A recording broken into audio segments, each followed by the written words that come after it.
And good morning again. Well, after 10 days of mourning and ceremony, Nelson Mandela was laid to rest today in his hometown of Kunu, South Africa. We'll have a full report later in the broadcast and the latest on the school shooting in Colorado. But we begin this morning with breaking news from Iran. Earlier this morning, our Elizabeth Palmer interviewed the Iranian Foreign Minister Mohammad Zarif in Tehran. She joins us now from Tehran. And Liz, he did make some news. Tell us about it. He did indeed. On Friday, the U.S. announced that it was freezing the assets and transactions of dozens of companies for evading the sanctions against Iran.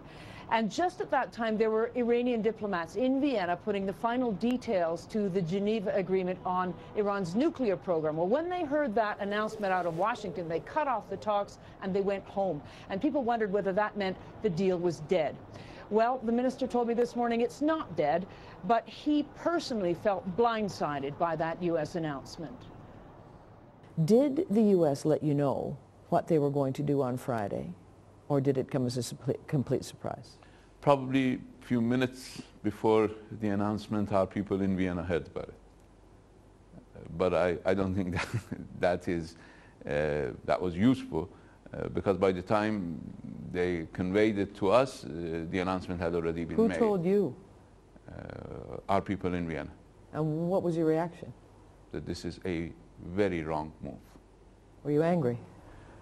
Angry is not a part of diplomacy. I mean, angry is human, and I'm a human being, and I get angry, I get distressed, I get saddened to see people not understanding. I'm saddened by that. But we took a decision to give a pause to the discussions, technical discussions. These are not political negotiations, these are technical discussions, to give a pause to them, to have a reassessment, to seek clarification. What is the intention? Because the statements that are coming from the Treasury, or at least came from the Treasury, or from certain segments of the Treasury during the past few days, were not helpful. So you may not go back? We are committed to the implementation of the plan of action that we adopted in Geneva, but we believe that it takes two to tango. So are you saying you will be back to Vienna? This process has not been derailed by Friday's announcement. The process has been derailed. The process has not died. We are trying to put it back and to correct the path and continue the negotiations, because I believe there is a lot at stake for everybody. The interview then turned to the case of Robert Levinson, the investigator and CIA contractor who disappeared in 2007 after meeting a contact here in Iran. Let me move on to another story that surfaced at the end of last week in the United States, and that's the case of Mr. Levinson. Where is he? I have no idea.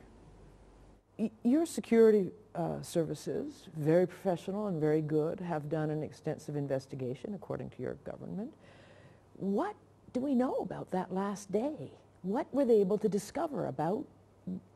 He walked out of the hotel, got into a taxi, and then they don't know. That's all what they have told us, and that's what people have been told outside. That's why it's a mystery. But we know that he is not incarcerated in Iran. How do you know that? If he is, he's not incarcerated by the government, and I believe the government runs a pretty much good control of the country.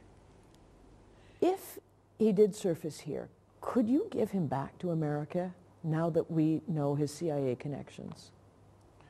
Well, I cannot talk about hypothetical situations, but if we find, if we can trace him and find him, we will certainly discuss this.